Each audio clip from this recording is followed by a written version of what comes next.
Wow की वासना।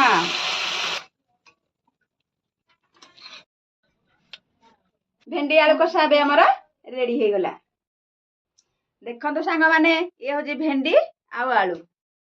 ए भेंडी आलू रे आज आमे गोटे नुवा रेसिपी बनैबा।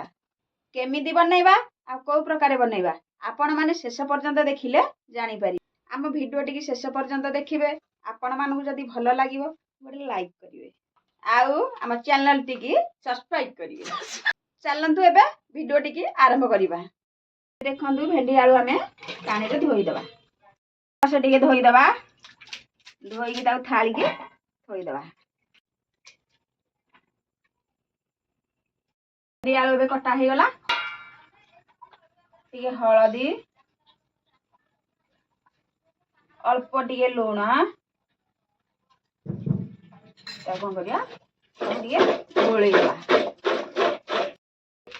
एबे हलदी लुण आको गोले देले। पियाज जो काटिकी रखी थिले ताको हमें छेची दबा। कड़ाई बसई दबा। गैस लगेली तेल गरम हो गला। आम जो भेंडी आलू लुण हलदी गोले की रखीचे ताको हमें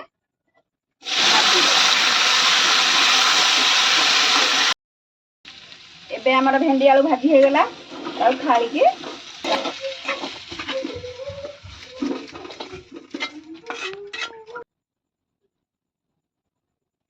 एबे पियाज अदा रसुण जो छेची की रखीचे ताको हमें एबे हमें पियाज को नाली पइला पर्यंत टिके भाजी देबा। पियाज एबे हमर नाली पड़ी आसिला। एबे हम ताको लंका गुड़ी के जो काटिक रखिले पकई दबा।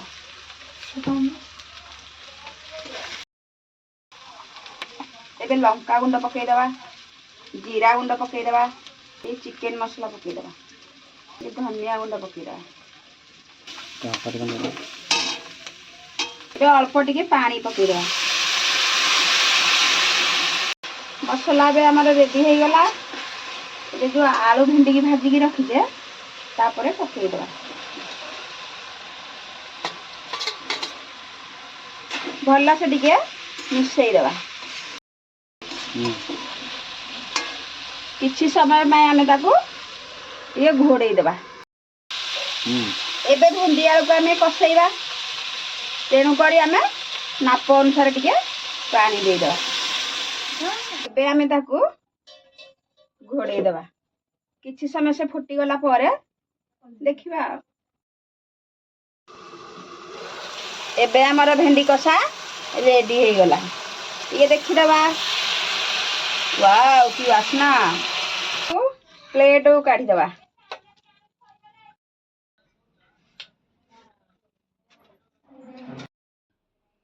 देखिले तो भेंडी आलू कषा बे हमर रेडी हे गला। आपण भी थरे चेष्टा करी देखंतु। भेंडी आलू कषा चिकन ठु भी अधिक लागिवो।